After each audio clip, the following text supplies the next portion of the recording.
Saint-Esprit. Amen. Je vous salue Marie, pleine de grâce, le Seigneur est avec vous. Vous êtes bénie entre toutes les femmes, et Jésus, le fruit de vos entrailles, est béni.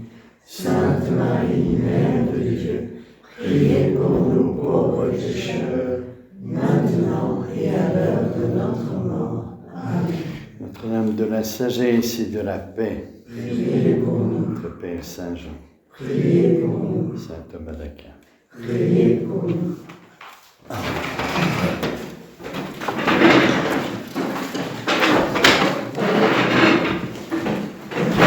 Alors, pour cette étude du Verbe incarné, nous sommes arrivés à la question 3. Première question, question des convenances, qui répond à la question du pourquoi de l'incarnation. Donc ça, c'est l'amour de Dieu, mais il faut bien tenir ensemble l'amour de Dieu et le péché de l'homme. Parce que si on ne les tient pas ensemble, alors on dira que la raison de l'incarnation, le pourquoi de l'incarnation, c'est l'amour de Dieu. Et si on ne tient pas ensemble avec le péché de l'homme, alors du coup, on pose une question, si l'homme n'avait pas péché, est-ce que Dieu se serait incarné quand même ? Et on ne fait pas, alors c'est la première leçon que nous donne saint Thomas d'Aquin dans cette première question, outre le fait qu'il nous donne la finalité de l'incarnation, qui est le salut de l'homme, première leçon un peu méthodologique, on ne fait pas une théologie du possible. On fait une théologie à partir de la parole de Dieu. C'est extrêmement important. Parce que si Adam et Ève n'avaient pas péché, qu'est-ce qui serait passé ? Bon, ça, ce n'est pas des questions de théologie. Parce qu'on part dans le possible, et saint Thomas ne fait pas une théologie de la fiction, mais du réel, qui nous est révélé par l'incarnation. Alors, donc ça, c'était la première question. Deuxième question, c'est la question de l'union. Comment le Verbe et la nature humaine sont-elles unies ? Et je vous avais dit que c'était très important parce que pour notre vie mystique, il y a quelque chose de semblable. Nous avons la grâce du Christ, et la grâce du Christ, une grâce d'union du Verbe avec la nature humaine. Et donc notre grâce qui est participée de cette grâce d'union, elle aura aussi une union, nous fait unir. Cette grâce nous fait unir à Dieu d'une façon qui est semblable, mais tout autre que dans l'incarnation. Par exemple, pas de fusion, pas de mélange. Bon, nous avions vu ça, c'est une question qui est très importante, et nous avons abordé la question 3, c'est-à-dire l'union envisagée du côté de la personne. Alors vous vous rappelez que dans la question 2, on avait bien distingué entre l'union et l'assomption. L'union, c'est le résultat de l'Assomption. L'Assomption, c'est l'acte par lequel Dieu s'incarne. Et le résultat, c'est l'union. Donc, on ne reste pas l'union, parce que si on reste à l'union, eh bien, on reste dans la distinction des natures. Et ce qui nous importe, c'est de contempler la Trinité, qui est une Trinité de personnes. Vous voyez, on ne contemple pas Dieu un seulement, mais les personnes, et spécialement le Père. Donc, cette question 3, qui regarde l'Assomption, c'est-à-dire le terme de l'union, et l'union se fait dans la personne du Verbe, nous permet de faire le lien avec la Très Sainte Trinité. La Très Sainte Trinité, c'est le mystère de Dieu en 3 personnes. L'incarnation, elle se fait dans le Verbe. Alors on passe de l'union des natures au mystère des personnes. Vous voyez, ça c'est important parce que c'est l'objet de contemplation, les personnes divines. Alors, l'union envisagée sur le rapport de la personne qui assume. Nous avions vu le premier article. Il nous faut maintenant considérer l'union sur le rapport de la personne qui assume. À ce propos, 8 questions se posent. Convient-il à la personne divine d'assumer ? Nous avions vu que oui, parce qu'à la personne peut s'ajouter quelque chose, mais pas la nature. La nature, on ne peut rien ajouter, mais la personne, par ses activités, elle acquiert des qualités. Une personne humaine qui travaille, qui acquiert une compétence, c'est une qualité qui s'ajoute. Donc la personne peut ajouter des choses. Mais la nature, non. Donc ça convient à la personne d'assumer. Qu'est-ce qu'elle veut montrer simplement dans cette question 3 ? Et vous allez voir qu'il y a plein de questions sur le possible. Et moi, je viens de dire qu'on ne fait pas une théologie du possible. On fait une théologie de la réalité révélée. Qu'est-ce qui nous est révélé ? Le Verbe s'est fait chair. Alors déjà, l'expression est ambiguë. Le Verbe s'est fait chair. Parce que ce n'est pas le Verbe qui réalise l'incarnation. Et on va le voir.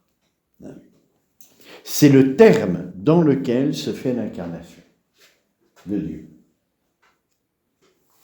Si on distingue bien l'union et l'assomption, on comprend mieux comment cette expression, le Verbe s'est fait chair, peut prêter à confusion. Et c'est une parole qu'on dit tout le temps quand on récite l'Angélus, le Verbe s'est fait chair. C'est juste, elle est tout à fait juste. Venez Sophie, vous n'êtes pas en retard. On a à peine commencé. Vous voyez, c'est une expression qui est juste, mais il faut bien la comprendre, parce que si on la comprend mal, on est dans l'erreur, et dans l'hérésie en plus. Alors, que veut montrer saint Thomas dans cette question ? Il est toujours à la recherche de la sagesse de Dieu. Il montre que n'importe quelle personne pouvait s'incarner. Le Père peut s'incarner, le Fils peut s'incarner, l'Esprit Saint peut s'incarner, mais on nous a révélé que c'est le Verbe. Donc il y a un choix libre de Dieu. Et pour montrer que c'est un choix libre de Dieu, il faut montrer que les autres personnes pouvaient s'incarner. Vous comprenez ? Et ce choix libre de Dieu, il nous montre quelque chose de la sagesse de Dieu. Si Dieu a choisi le Verbe, ce n'est pas pour rien. Puisque chaque personne divine pouvait s'incarner, s'il y a un choix de Dieu, ce choix relève de la sagesse de Dieu. Donc, on entre un peu plus avant dans la sagesse de Dieu. Et vous n'avez jamais posé la question, pourquoi c'était le Verbe qui s'était incarné. Mais le théologien, vous voyez, par son analyse, il peut aller plus loin dans la recherche de la sagesse divine. Il y a un choix de Dieu. Et on verra, c'est le dernier article de la question 3. On ne va pas faire tous les articles, parce qu'ils ne sont pas tous intéressants. Aujourd'hui, on va faire l'article 4. L'une des personnes divines peut-elle assumer sans l'autre ? Une fois qu'on a montré que chaque personne, il convient à la personne divine de s'incarner, donc à chaque personne, saint Thomas montre que plusieurs personnes peuvent s'incarner, qu'une personne peut s'incarner en plusieurs personnes, en plusieurs natures humaines, etc., etc. Bon, c'est pas très important. Ce qui est important, c'est de montrer qu'il y a un choix libre de Dieu. Et pour cela, l'article 4 me semble important. L'une des personnes divines peut-elle assumer sans l'autre ? Donc, une particulière. Et laquelle ? Le Verbe, on le sait, c'est dans la foi. Oui, on dit Dieu s'est incarné, mais quand vous dites Dieu s'est incarné, c'est la nature de Dieu. Quand vous dites Dieu, c'est la nature de Dieu. Oui, Dieu s'est incarné, c'est vrai, c'est la nature de Dieu. Mais il ne s'est pas incarné, les trois personnes ne sont pas incarnées. C'est le Verbe seulement. Bon. Alors l'article 4, une personne peut-elle s'incarner sans les autres ? Voici quelle est la première difficulté. Les œuvres de la Trinité sont indivises, dit saint Augustin. De même en effet qu'il n'y a pour les trois personnes qu'une seule essence, de même aussi, il n'y a pour elles qu'une seule opération. Mais l'Assomption est une opération. Elle ne peut donc convenir à une personne divine sans convenir à l'autre. L'objection, c'est de dire quoi ? Qu'est-ce qui agit dans l'incarnation ? C'est la nature. La nature, elle a des facultés. Regardez, dans la nature humaine, qu'est-ce qui agit ? C'est la nature humaine. La nature, elle a l'intelligence, la volonté, les passions, les cinq sens. Elle a toutes les facultés. C'est la nature humaine qui agit. Toujours. C'est elle qui est source d'opération. Alors bien sûr, la personne, parce que la personne, c'est toute la nature humaine. Mais fondamentalement, c'est la nature humaine qui agit. Dieu, lorsqu'il agit, il agit avec toute sa nature divine. Toujours. Les trois personnes sont toujours engagées dans tout ce que fait Dieu. La création, ne pensez pas que c'est Père qui crée. C'est toute la nature divine. C'est la Trinité qui crée. La grâce que vous recevez au baptême, c'est la Trinité, c'est un don de la Trinité. Tout ce que fait Dieu est issu de la nature divine. C'est les trois qui opèrent en même temps. Le Père ne peut pas opérer sans le Fils. Le Fils ne peut pas opérer sans le Père et sans l'Esprit Saint. Le Père ne peut pas opérer sans le Fils et sans l'Esprit Saint. L'Esprit Saint ne peut pas opérer sans le Père et le Fils. Tous les trois agissent en même temps parce qu'ils ne forment qu'un seul Dieu. Un seul Dieu, il n'y a qu'un seul Dieu. Hein. Il n'y a pas trois dieux. Il y a un seul Dieu. Ah, et alors, pour opérer, il faut toute la puissance divine, donc la nature divine. Si une personne agit, c'est en raison de la nature divine qu'elle a. Et donc les deux autres sont associés. Parce que dans la nature divine, c'est les trois personnes. Une personne ne peut pas agir sans les deux autres. Bon, alors l'objection, c'est de dire, il n'y a qu'une seule essence dans les trois personnes, une seule nature, donc une seule opération. Donc l'incarnation ne convient pas à une personne, mais à la nature divine. C'est la nature divine qui agit. Vous voyez l'objection ? Hein ? On dit que le Verbe s'est fait chair, c'est dans l'Écriture. Le Verbe s'est fait chair. Si c'est le Verbe, alors c'est pas le Père ni l'Esprit Saint. C'est Dieu tout entier qui agit. Tout entier. Et donc le Verbe s'est fait chair, il faudra comprendre ce que ça veut dire. Hein. Dès que vous avez vu dans la question 2, que l'union et l'Assomption, c'est le même mystère, mais regarde deux points de vue différents. C'est-à-dire du point de vue de l'action et du point de vue du résultat de l'action. Alors on comprend. L'action, c'est Dieu qui agit. Le résultat, ça s'achève dans le Verbe. C'est une personne. Dieu s'incarne dans la nature humaine, assumée par le Verbe. Le résultat de l'union se fait dans le Verbe. Mais c'est Dieu qui agit pour réaliser cette union dans le Verbe. Vous comprenez ? Hein ? C'est Dieu tout entier qui agit pour réaliser l'union dans le Verbe. Il aurait pu réaliser l'union dans le Père ou dans l'Esprit Saint. Mais il la réalise dans le Verbe. Donc, dire que c'est tout Dieu qui agit, c'est pas faux. C'est vrai, si on regarde l'action de l'incarnation. Si on regarde le terme, c'est-à-dire où se réalise cette action, alors c'est pas les trois personnes. C'est le Verbe seulement. Donc l'objection, c'est de dire que quand Dieu agit, il agit avec les trois personnes. Et donc ça ne convient pas à une personne de s'incarner. Comme si c'était une des trois personnes qui réalisait l'incarnation. Vous voyez ? Et quand on dit le Verbe s'est fait chair, on a tendance à penser ça. C'est le Verbe qui agit et qui s'est fait chair. Le Verbe seul a assumé la nature humaine et voilà l'incarnation. Ben non, c'est Dieu tout entier. Oui. Ça veut dire, c'est pour ça que Jésus peut dire qu'il me voit le Père. Parce que les trois sont présents. Mais l'incarnation s'achève dans le Verbe. Mais c'est les trois qui agissent. Alors, l'argument d'autorité, Denis enseigne que le mystère de l'incarnation appartient à la théologie descriptive, d'après laquelle on fait une distinction entre ce qui se dit de chacune des personnes divines. La théologie descriptive, en réalité, c'est la théologie des personnes divines. C'est pas la théologie de synthèse, c'est la théologie de Dieu un. C'est la théologie de chaque personne. Ce que fait saint Thomas aussi. Hein. Il fait, après avoir étudié Dieu un, et qu'est-ce que c'est que Dieu un ? C'est une substance infinie, qui est bonne, infiniment, intelligente, infiniment, etc. Il est simple, il est immense. Toutes les qualités qu'on peut attribuer à Dieu. Regarde ça, il étudie tout ça. Et après, il étudie la Trinité. Comment Dieu, qui est révélé la Trinité, comment les personnes sont issues toutes du Père. Le Fils vient du Père, il est engendré. Qu'est-ce que ça veut dire engendré ? Il n'y a pas de vie végétative en Dieu. Et le théologien, il précise la signification de la parole de Dieu. Moi, aujourd'hui, je t'ai engendré. C'est une parole de l'Écriture. C'est le Père qui dit ça à propos de son Fils. Mais Dieu n'a pas de vie végétative. Il est esprit. Il n'a pas de corps. Ça veut dire quoi qu'il l'a engendré? Ça veut dire ce qui vient de lui a la même nature, comme dans un engendrement. Quand vous engendrez un enfant, l'enfant a la même nature que vous.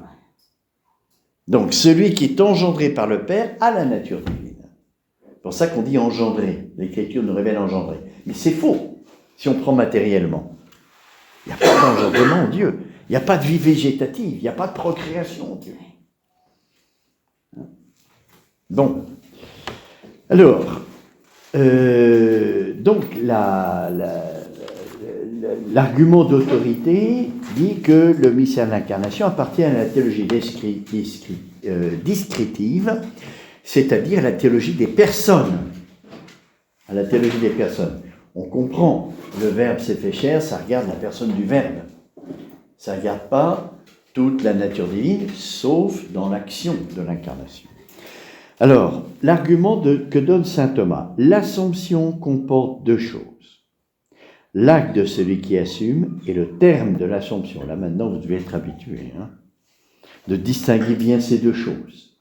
L'acte, Dieu qui agit, et ce qu'il réalise. Ce qu'il réalise, c'est unir la nature humaine dans le Verbe. C'est ce que Dieu fait. Donc, on regarde ce que Dieu fait, ça c'est Dieu 1, et puis où se termine son action. Son action se termine dans l'une des personnes de la Trinité. Voilà. Donc, l'Assomption comporte deux choses. L'acte de celui qui assume, et le terme de l'Assomption. L'acte de celui qui assume, c'est Dieu tout entier qui agit. Le terme de l'Assomption, ça sera le Verbe. L'acte d'Assomption provient de la divine puissance, celui qui agit, qui est commune aux trois personnes. C'est difficile parce que pour nous, on a l'expérience de quoi? Que chaque personne humaine a sa nature propre. On ne partage pas une nature commune. Alors qu'en Dieu, c'est comme ça. Les trois personnes partagent la même nature. C'est difficile parce que la nature, c'est Dieu. Le Verbe est Dieu, le Père est Dieu, l'Esprit Saint est Dieu. Pourtant, il n'y a qu'un seul Dieu parce qu'il n'y a qu'une seule nature divine. Tous les trois sont Dieu. Et ils agissent tous en même temps. Dans le credo, vous dites « Je crois en Dieu le Père Tout-Puissant ». Alors, il n'y a que le Père qui crée? Non. Tous les trois créent. Je vous l'avais dit, mais on attribue ça, c'est une question d'attribution.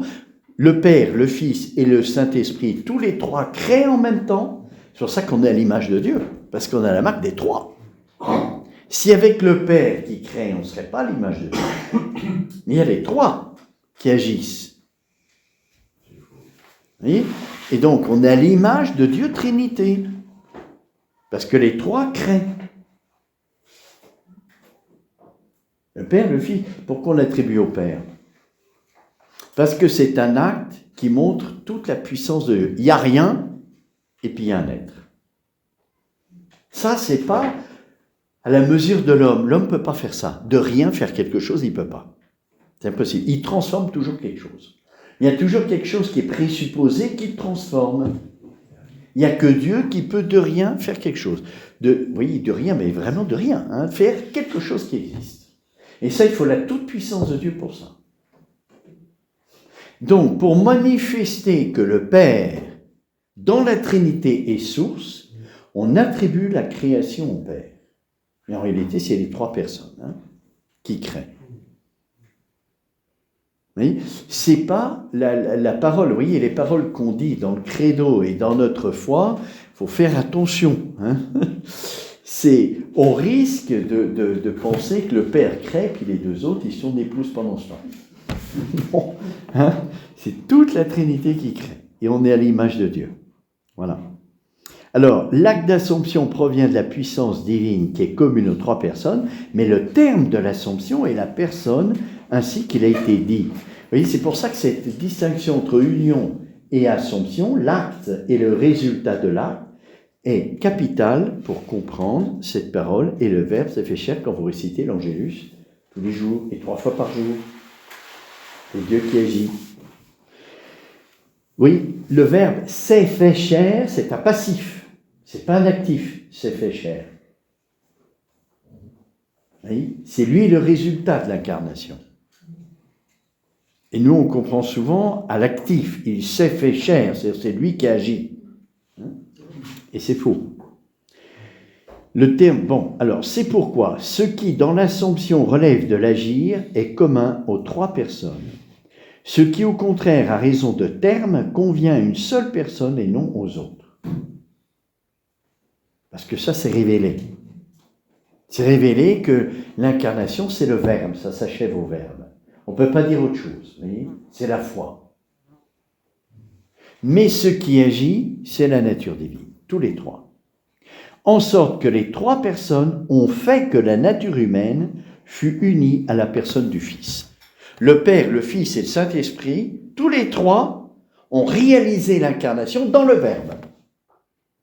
Vous comprenez ? C'est pour ça qu'on distingue les 3 personnes. Vous voyez, si les 3 personnes en Dieu, elles sont toutes Dieu, le Père est Dieu, le Fils est Dieu, mais comment on peut les distinguer ? Puisqu'ils sont Dieu chacun. Ils sont égaux. Et pourtant, on a des noms différents. Le Père n'est pas le Fils n'est pas le Saint-Esprit. Le Père n'est pas le Saint-Esprit, ils sont différents. Mais comment ils sont différents s'ils sont tous les 3 dieux ? Hein, notre logique, elle saute. On ne peut pas comprendre. C'est là où est le mystère. La seule manière qu'on a de comprendre, c'est que la nature divine est utilisée par chaque personne de façon différente. Et c'est ça qui les distingue. Le Père utilise la nature divine pour engendrer le Fils. Le Père et le Fils utilisent la nature pour donner l'Esprit Saint. Chacun est Dieu parce que chaque personne divine possède la nature divine. Chaque personne divine est Dieu, en ce sens qu'ils ont, chacun a pleinement toute la nature divine. Alors, ce que je vous dis là, vous voyez, chaque personne utilise la nature divine de façon différente. C'est pas très juste de dire ça, mais c'est pas faux non plus. C'est-à-dire, ça nous donne une lumière sur la distinction des personnes. En fait, la distinction de personnes, elle se fait par leur procession. Le Fils n'est pas le Père parce que le Fils est engendré par le Père. Donc c'est un usage de la nature divine. Il la communique au Fils, tout entière.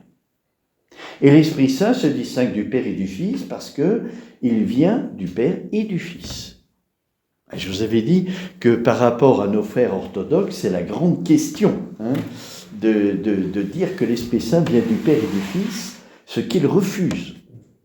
Ils disent l'Esprit Saint vient du Père, mais ils ne disent pas par le Fils. Ils ne disent pas et du Fils, pardon, le filioque. Ils acceptent aujourd'hui de dire par le Fils, mais pas le filioque. Pas à égalité avec le Père, si vous voulez, mais par le Fils. Et saint Thomas montre dans le traité de la Trinité, c'est qu'on ne peut pas dire autre chose que l'Esprit Saint vient du Père et du Fils. Ça, c'est une conclusion théologique. Mais c'est 2 fois. Pourquoi c'est 2 fois ? Parce que si on ne dit pas ça, on ne peut plus distinguer l'Esprit Saint et le Fils. Si on dit, comme les orthodoxes, que l'Esprit Saint vient du Père seulement, mais pas du Fils, que le Fils vient du Père seulement, mais pas de l'Esprit Saint, ben, tous les 2 reçoivent la nature humaine du Père, donc on ne peut plus les distinguer. Pour les distinguer, il faut que soit l'Esprit Saint vienne du Père et du Fils, soit le Fils vienne du Père et de l'Esprit Saint. Et comment on peut faire cette distinction ? Par les missions. C'est-à-dire la mission, c'est une prolongation de la procession. C'est la même chose, la mission, que la procession, mais vécue par l'homme.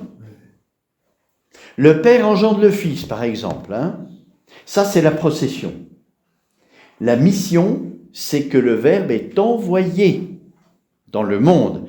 C'est-à-dire, il vit sa procession dans l'âme du Christ. Voyez, nous, notre vie mystique, c'est ça, c'est de vivre les relations entre les personnes divines. Et ça s'appelle une mission, parce que la procession se réalise ailleurs qu'en Dieu. Elle se réalise dans la créature. C'est ça l'émission des personnes divines. C'est pas autre chose que les processions, mais vécues par la créature humaine ou angélique. Donc si c'est ça, que la mission c'est la même chose que la procession, mais vécue ailleurs qu'en Dieu, alors on doit dire que pour les trois personnes soient distinctes, il faut repérer dans les missions cette distinction. Or, qu'est-ce qu'on voit dans l'Écriture? C'est que l'Esprit Saint est envoyé par le Père et par le Fils. Chapitre 14, 15, 16 de Saint Jean, Jésus dit « Je vous enverrai un autre paraclet ». Donc il l'envoie, lui, le Fils. Mais on ne voit jamais que le Fils est envoyé par le Père et l'Esprit Saint. Il est envoyé par le Père, oui, mais par l'Esprit Saint, vous ne voyez pas dans les Écritures que l'Esprit Saint envoie le Fils. Il n'y a pas de mission du Fils par l'Esprit Saint qui l'envoie. Ça veut dire que le Fils ne vient pas de l'Esprit Saint. Il vient du Père. Et ça veut dire donc que l'Esprit Saint vient du Père et du Fils parce qu'il est envoyé par le Père et par le Fils. Mais le Fils n'est pas envoyé par l'Esprit Saint, donc il ne peut pas procéder de l'Esprit Saint. Pour ça qu'avec une théologie scientifique, on peut préciser que l'Esprit Saint vient du Père et du Fils. Ce qui est notre foi, mais on en rend raison en théologie. Vous voyez ? Comme les orthodoxes n'ont pas la théologie scientifique de saint Thomas, ils ne peuvent pas. Ils demeurent dans la confusion.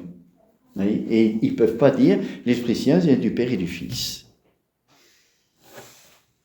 Ils demeurent dans la confusion. Et oui ? Qu'est-ce que ce serait la différence de dire que l'Esprit Saint vient du Père par le Fils et que l'Esprit Saint vient du Père et du Fils. Alors, Père et du Fils, c'est mettre à égalité le Père et le Fils dans la procession de l'Esprit Saint. Oui. Par le Fils, ça veut dire que c'est le Père qui est source et le Fils est comme un intermédiaire. Vous voyez, par le Fils. Alors, réponse à la première objection. Vous vous rappelez, la première objection, c'était de dire que il n'y a qu'une seule nature en Dieu, donc quand Dieu agit, c'est tout Dieu qui agit.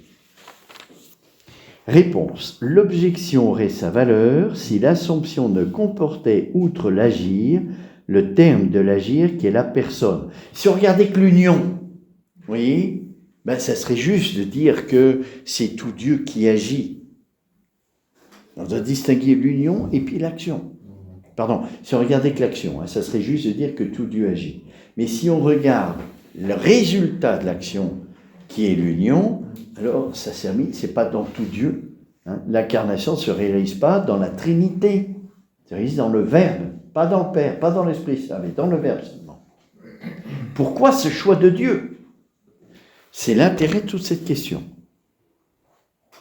Si c'est le Verbe fait chair qui nous sauve, vous comprenez que le choix de Dieu pour nous sauver a une influence sur notre salut.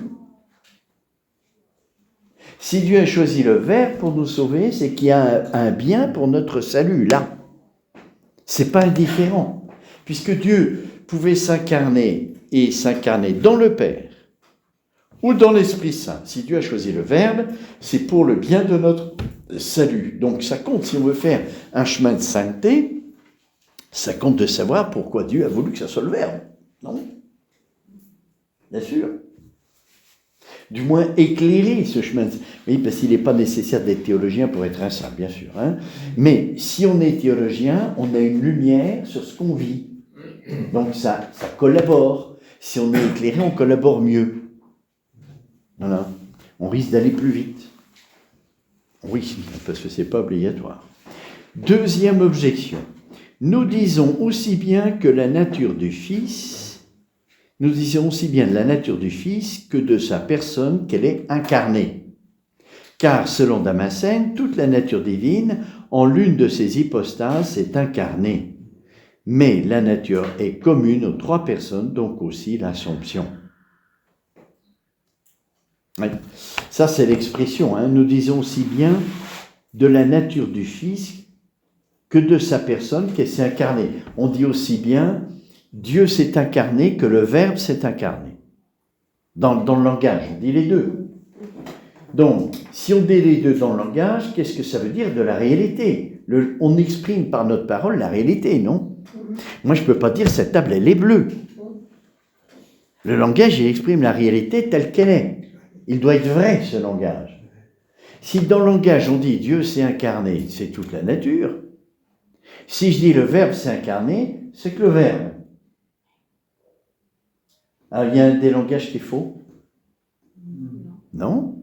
Les deux sont vrais, sauf que je regarde l'action d'un côté, Dieu s'est incarné, je regarde le terme, c'est le Verbe, où se termine l'incarnation. Et selon que je regarde l'union ou l'action, la parole est différente. Mais dans le langage courant, on dit indifféremment l'un et l'autre, et en réalité, on ne sait pas ce qu'on dit. Bon, on ne sait pas ce qu'on dit. Si on a une petite idée dans la foi, hein, mais si on veut être précis avec le théologien, il faut savoir. Oui. On peut dire que Dieu s'incarne dans notre humanité par le Christ. Dieu s'incarne dans notre humanité, oui, ça on peut le dire, dans le Christ. Dans le Christ, il faut dire dans le Christ, pas par le Christ. Dans le Christ. Parce que par, c'est, oui, dans le Christ. Parce que par, c'est l'action. Hein. Il se fait par. Parce que Dieu est éternel. Il n'y a pas de commencement à Dieu. Non. Donc, on ne peut pas parler de l'incarnation du Père. On peut pas parler, mais on parle de l'incarnation de Dieu tout entier. Vous voyez, c'est une incarnation qui ne se fait pas dans le temps. Elle a existé dans le temps, l'incarnation, Jésus a existé dans le temps. Ouais. Mais l'acte lui-même, il est éternel, parce que c'est Dieu qui agit. C'est ça. Ça aussi, c'est un mystère. C'est comme pour nous. Vous voyez, on est créé dans le temps, mais l'acte créateur, il est éternel. De toute éternité, notre âme, elle est créée par Dieu, mais à un moment donné, elle existe dans le temps. Comprenez quelque chose, hein, c'est un mystère. Hein. On ne peut pas comprendre ça, mais en théologie, on est en face de choses qui nous dépassent complètement. Hein. Complètement, ça nous dépasse complètement. Alors on fait des analogies, on dit, pour approcher, vous voyez, pour avoir une petite lumière, on dit que la création, c'est comme une œuvre d'art. Et l'artiste, avant que l'œuvre, elle existe, il la pense. Eh bien, Dieu, c'est pareil. Il crée parce qu'il nous pense de toute éternité, et à un moment donné, on existe. Quand un artiste crée, c'est pas au moment où il réalise l'œuvre qu'il le crée, c'est depuis l'inspiration. Parce qu'il y a toute une élaboration dans sa tête de l'inspiration pour que l'œuvre soit inédite. Donc il y a une purification négative de toute l'inspiration pour en retirer le noyau essentiel qui est absolument nouveau. Alors, par analogie, comme Dieu nous révèle qu'il crée, vous voyez, c'est une parole de Dieu, il crée. Sur quoi porte cette analogie? On ne peut pas projeter ce que nous connaissons de l'artiste sur Dieu, en disant c'est comme ça pour nous, donc c'est comme ça pour Dieu. Ça ne marche pas. Ce n'est pas une analogie, ça. C'est le contraire. C'est Dieu qui nous dit qu'il crée, et sachant qui est Dieu, on essaye de voir où ça porte. Dieu n'est pas dans le temps, donc je ne peux pas projeter, moi, ce que je connais de la créativité de l'artiste sur Dieu, parce que moi, je suis dans le temps, Dieu ne l'est pas. Donc ça ne marche pas. Mais si Dieu emploie cette parole, ça veut dire qu'il y a quelque chose de commun. Et qu'est-ce qu'il y a de commun? Eh bien, c'est l'œuvre qui est nouvelle. Sauf que l'artiste, il crée à partir de quelque chose, Dieu crée à partir de rien, mais il y a quelque chose de nouveau, qui n'existait pas avant. Même si l'artiste, il part de quelque chose, l'œuvre réalisée, elle n'existait pas avant. Oui? Tandis que quand Dieu crée, ça existe au sens fort. Il n'y a rien qui existe, et puis c'est... Tandis que pour l'artiste, il y a quelque chose qui préexiste. Mais c'est tellement transformé, c'est une statue, c'est plus un bout de bois, un morceau d'arbre, c'est autre chose. Mais ça préexiste. Voilà. Donc, alors, deuxième objection, donc, c'est de dire que on dit indifféremment que le Fils s'incarne et que Dieu s'incarne, ce qui est vrai des deux côtés, mais toujours pareil, si on distingue l'union et l'action, on comprend immédiatement. Hein. Réponse. On dit que la nature est incarnée, comme on dit qu'elle assume l'activité, l'assumer, à raison de la personne à laquelle se termine l'union, et non pas en ce sens que l'union se fait aux trois personnes. On dit encore que toute la nature divine est incarnée, non pas parce que les trois personnes sont incarnées, mais parce que la personne qui s'incarne possède toute la perfection de la nature divine. La clé, c'est vraiment ça, c'est bien de distinguer l'action et puis où se termine l'action. Troisième objection. De même que la nature humaine dans le Christ est assumée par Dieu, de même les hommes sont assumés par lui en la grâce. Selon cette parole de l'Épître aux Romains, Dieu l'a assumée. Mais cette dernière assomption est commune aux trois personnes, donc aussi la première. Vous voyez, la grâce, qu'est-ce qu'on dit que la grâce? On dit que c'est une participation à la nature divine. Donc c'est les trois. Les trois. Alors, quel est le commun entre la grâce et l'incarnation? Vous voyez, l'objection, c'est de dire ça. C'est de dire que l'incarnation, c'est comme la grâce. Pourquoi c'est comme la grâce? Parce que des deux côtés, on devient fils de Dieu. La grâce fait de nous des fils de Dieu. L'incarnation fait de la nature humaine du Christ le Fils de Dieu.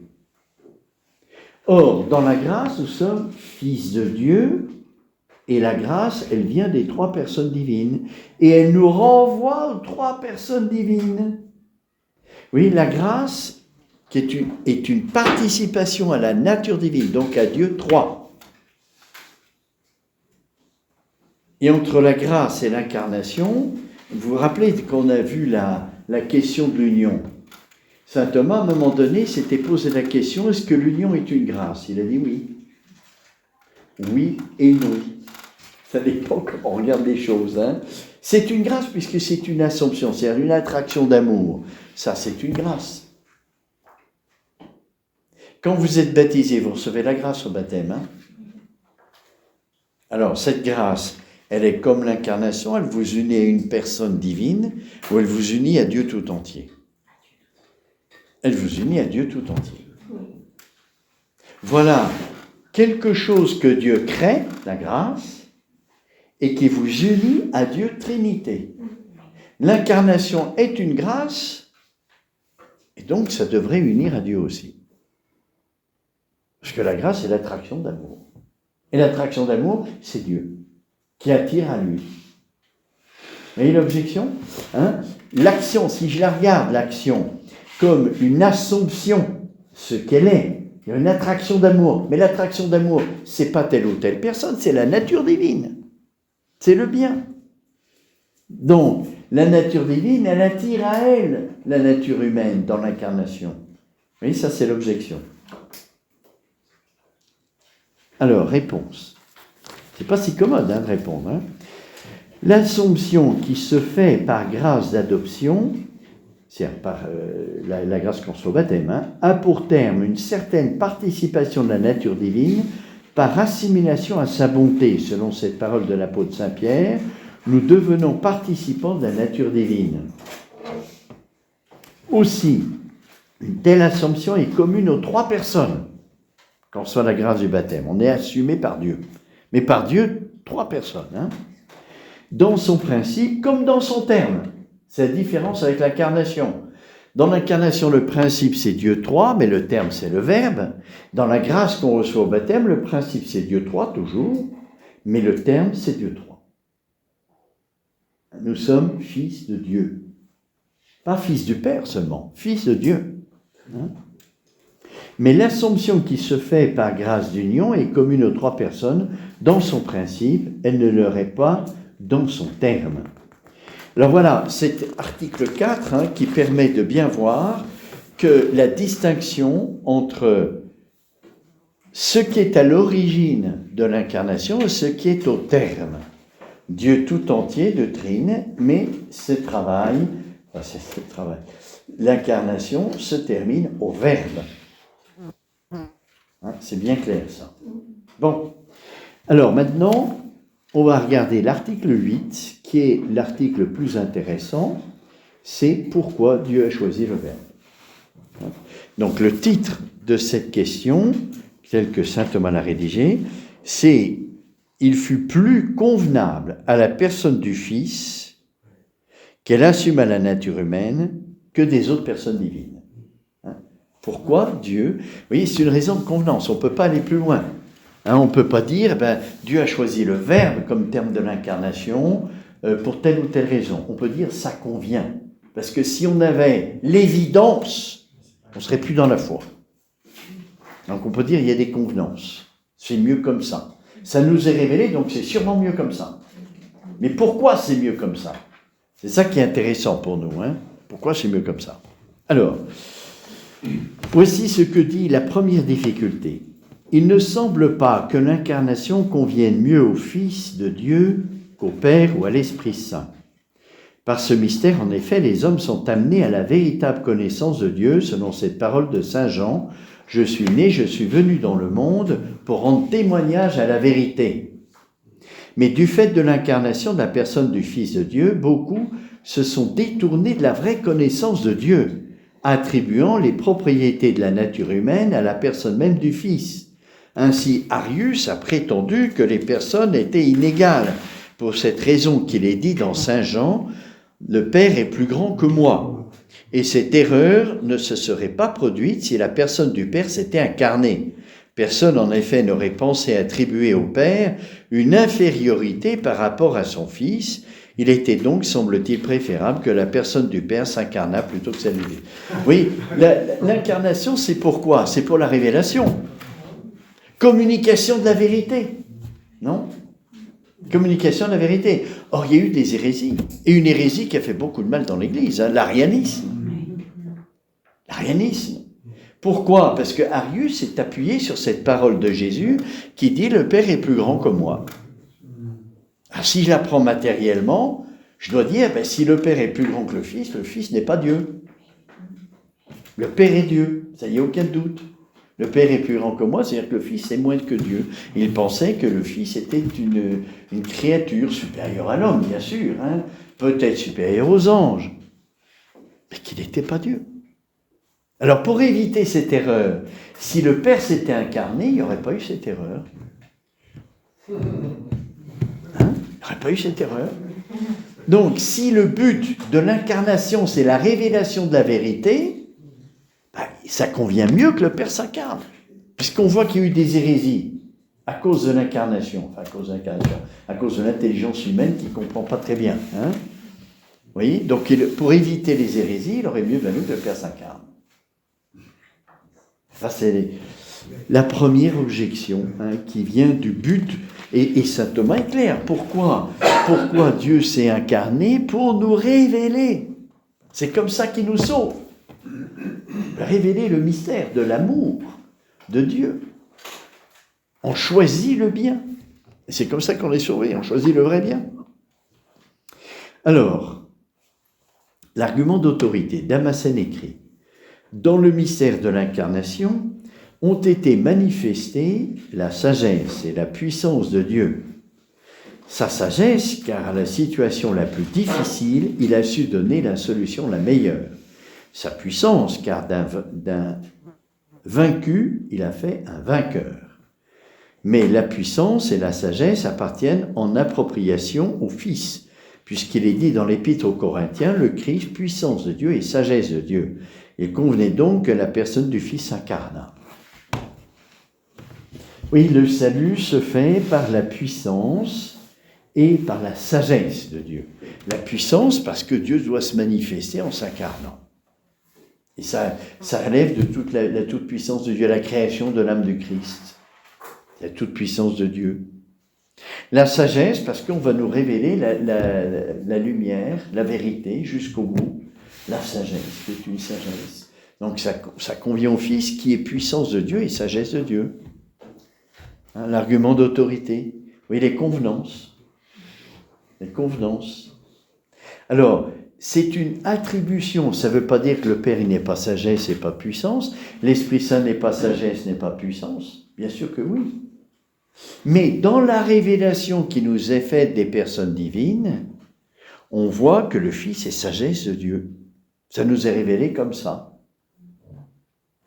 Bien sûr que le Père est sagesse, Mais le Fils, il est la contemplation du Père. Et la contemplation, c'est la sagesse. C'est le fruit de la sagesse. Le Fils, il est la sagesse du Père. Parce qu'il est la contemplation du Père. Et puis, dans le prologue de Saint Jean, vous avez cette parole, tout a été fait par lui. En parlant du Verbe.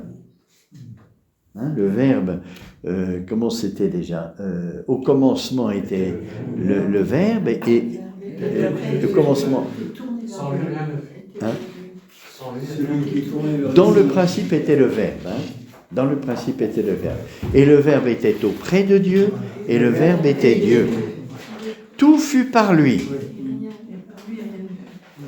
On parle de qui? Par lui, c'est qui? Le Verbe. Ah bah oui, parce qu'on vient de parler du Verbe. Tout fut par lui.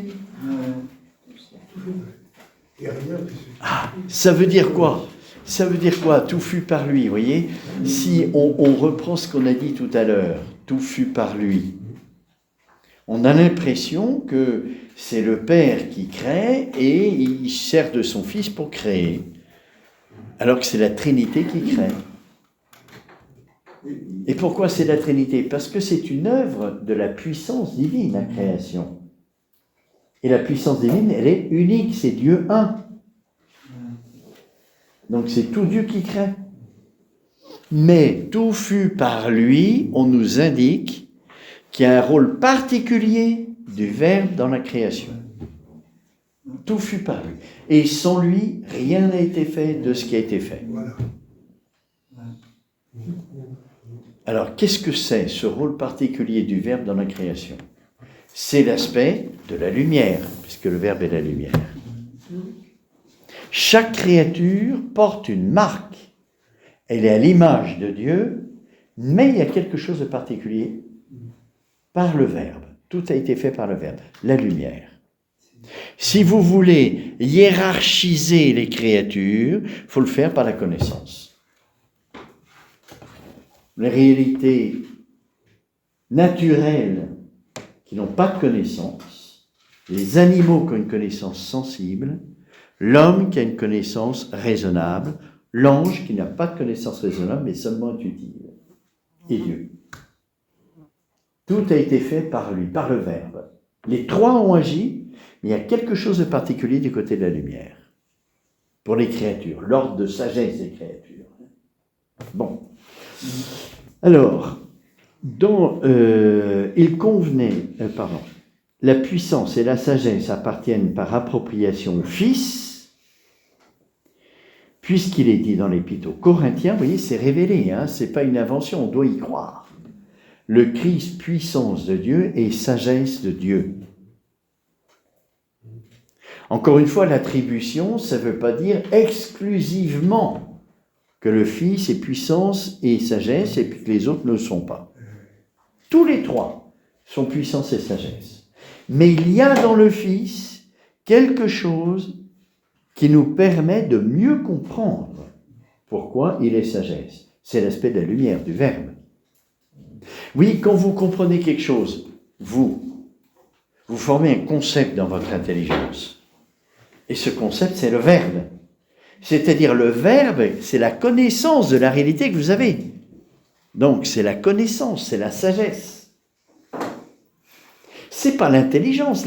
Le fruit de l'acte de l'intelligence, c'est le Verbe. Elle produit un Verbe qui est la compréhension de la réalité que vous avez. La pénétration de la réalité. C'est pour ça que quand on parle du Verbe, on dit sagesse. On l'attribue plus au Fils. Parce que pour nous, c'est plus facile à comprendre.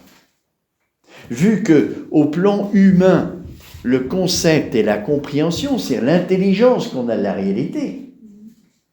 Le concept, c'est l'intelligence qu'on a de la réalité. En Dieu, quel est le concept? C'est Dieu lui-même. Il se connaît lui-même. Ce qui est connu, c'est Dieu. Et donc le concept que Dieu forme, c'est Dieu. Il se connaît pleinement lui-même. Donc, le concept en Dieu, c'est le Verbe. Alors, le Verbe est sagesse. Vous comprenez? C'est la compréhension que Dieu a de lui-même. C'est pour ça qu'on attribue la sagesse au Verbe. Mais comme le Père et l'Esprit Saint sont également Dieu, ils sont aussi sagesse. Mais pour nous, du autre côté, on l'attribue au Fils parce que ça nous parle mieux. Ça nous parle mieux. Parce que dans notre expérience humaine, c'est comme ça. Notre concept, notre verbe, c'est l'intelligence qu'on a, la connaissance qu'on a de la réalité. Oui. Et comme mon Dieu, c'est le verbe, on attribue la sagesse et la connaissance parfaite au verbe. Vous comprenez? Oui. On peut dire que Dieu le Père ne pouvait pas se révéler sans le Fils. Oui, parce que c'est révélé comme ça. C'est révélé comme ça. Il aurait pu, mais ça c'est de la science, de la théologie fiction. Ouais. C'est-à-dire, le Père aurait-il pu se révéler sans le Fils? Bien sûr que oui. Bien sûr que oui, il aurait pu se révéler sans le Fils. Mais ça nous est révélé que le Père s'est révélé par le Fils. Voilà. Donc on peut dire... révèle le Père. Oui, tout à fait.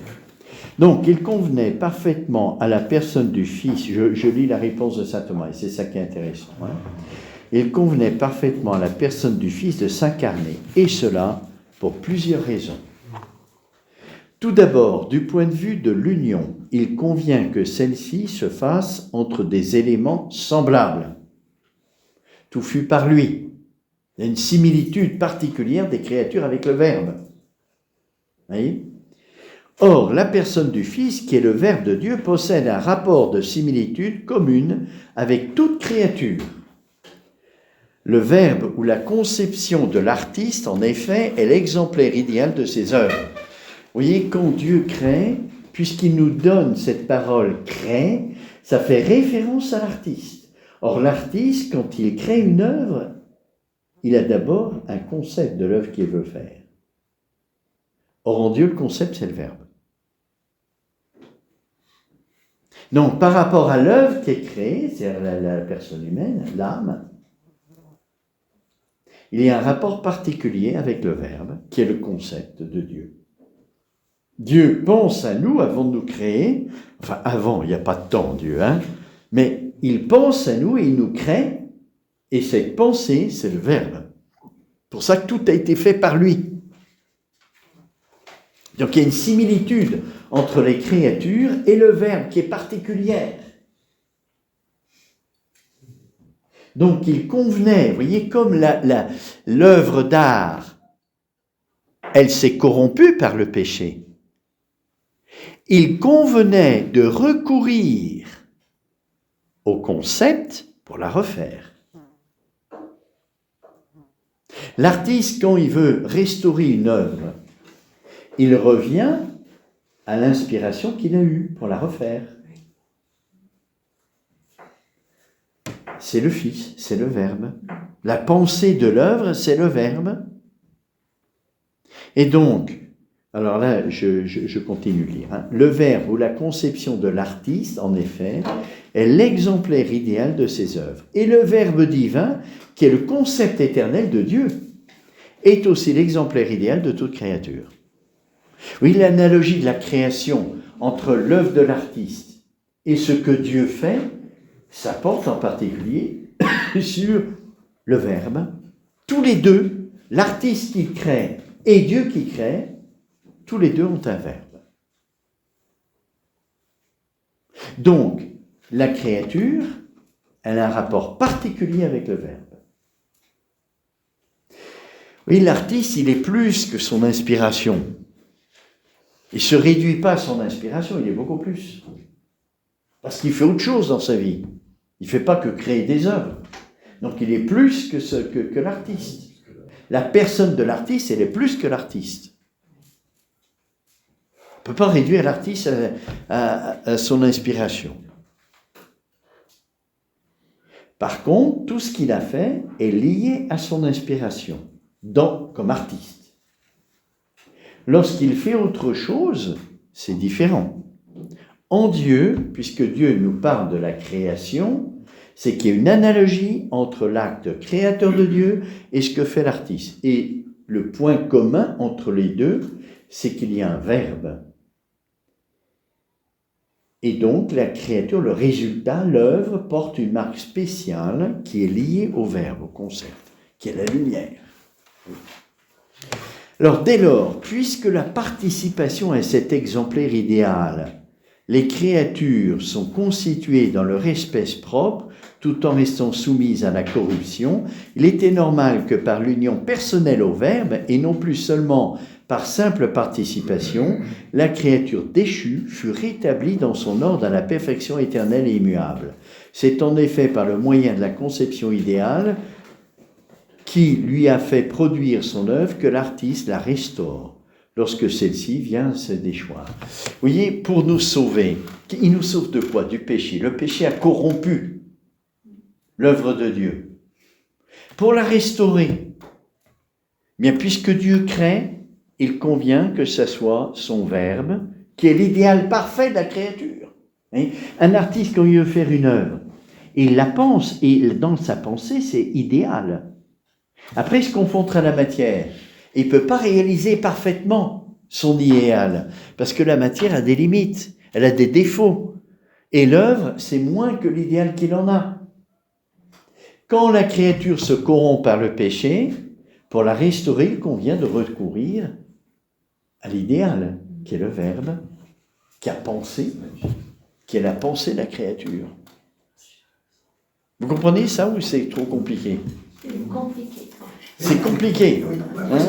Alors, vous voyez, Dieu, il nous parle par une parole humaine.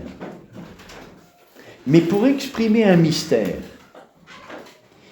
il est obligé de prendre des comparaisons avec ce qu'on connaît, puisque c'est une parole humaine. Alors, pour exprimer la création, il prend quoi? Le créateur. L'artiste, pardon. L'artiste. Hein? Quand un artiste fait une œuvre, il la pense. Et cette pensée, dans la tête de l'artiste, ça s'appelle un verbe. Voilà. Donc, quand Dieu nous parle de la création comme une œuvre d'artiste, il veut nous dire que tout est fait par le Verbe. C'est dit dans le prologue. Tout a été fait par lui. Alors, quand un artiste a son œuvre qui se corrompt, qu'est-ce qu'il fait? Il revient à la pensée de l'œuvre pour la refaire telle qu'il l'avait pensée. Eh bien, Dieu, quand il voit que son œuvre se corrompt par le péché, il vaut mieux que ce soit le Verbe qui nous sauve, parce qu'il est l'idéal de la créature. Vous comprenez? C'est plus clair, là, maintenant? Oui. Est-ce que dans sa création, il a émis l'hypothèse de la chute? Bien sûr, il le savait. Il le savait à l'avance. Hein? Donc, voilà une raison de convenance. Il y en a 3 de raisons. On va vite les lire, puis on va s'arrêter. Hein. La deuxième... Alors... D'autre part, le Verbe de Dieu possède un rapport de similitude spéciale avec la nature humaine, car le Verbe est le concept de l'éternelle sagesse, de laquelle toute sagesse humaine dérive. C'est pourquoi le progrès de l'homme dans la sagesse, en laquelle se réalise sa perfection d'être raisonnable, se mesure à sa participation au Verbe de Dieu. Ainsi le disciple s'instruit dans la mesure où il reçoit la parole du Maître, expression de son Verbe intérieur. De là, ce mot de l'Ecclésiastique, la source de la sagesse, c'est le Verbe de Dieu au plus haut des cieux. Il convenait donc pour l'achèvement de la perfection de l'homme que le Verbe de Dieu fût uni à la personne, personnellement, à la nature humaine. Vous voyez, Dieu a fait alliance avec l'homme par la parole. Avec Abraham, il lui a parlé. Et du coup, il y a une proximité, parce que quand on parle avec quelqu'un, on est relatif à la personne à qui on parle. Si je suis à côté de quelqu'un sans lui parler, je suis physiquement présent, mais il n'y a pas de relation. Si je lui parle, il y a une relation, donc il y a une proximité. Dieu nous a parlé, il s'est fait proche en nous parlant. Et c'est une alliance par la parole. Et il a conduit l'homme par sa parole, il s'est révélé, il a conduit l'homme. Si l'homme se corrompt, il faut qu'il soit de nouveau éclairé par la parole. Et le Verbe, c'est l'expression, c'est la parole du Père. Donc, deuxième raison pour laquelle il convient que c'est le Verbe, puis je réponds à votre question. Deuxième question pour laquelle il convient que c'est le Verbe qui s'incarne, c'est que pas seulement tout a été fait par lui, mais parce que Dieu a fait alliance par la parole, et pour sauver l'homme, il fait de nouveau alliance par sa parole. Oui, alors dites. Quel est le Verbe?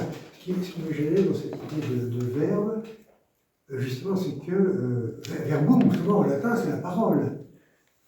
C'est justement la parole. Oui. Et donc, vous dites qu'avant la parole, en fait, il y a le concept. Ah oui, oui, oui. Oui, c'est ça, d'accord. Il y a vraiment la pensée. Oui, alors saint Thomas parle d'un verbe intérieur et d'un verbe extérieur. Le verbe extérieur, c'est la parole qui est l'expression du verbe intérieur. Quand vous parlez, vous dites ce que vous avez conçu. D'accord. Voilà. Donc, au niveau du contenu intelligible, c'est la même chose, sauf qu'il y en a un qui est intérieur, puis l'autre qui est dit, qui est exprimé. Hein? Voilà, je m'arrête là parce que c'est déjà l'heure. La prochaine fois, on va reprendre ce pourquoi Dieu a choisi le Verbe pour s'incarner et pas le Père ou l'Esprit Saint. Il y a des raisons qui touchent notre salut. Vous voyez, tout a été fait pour lui, eh bien, ça veut dire que notre restauration doit passer par le Christ.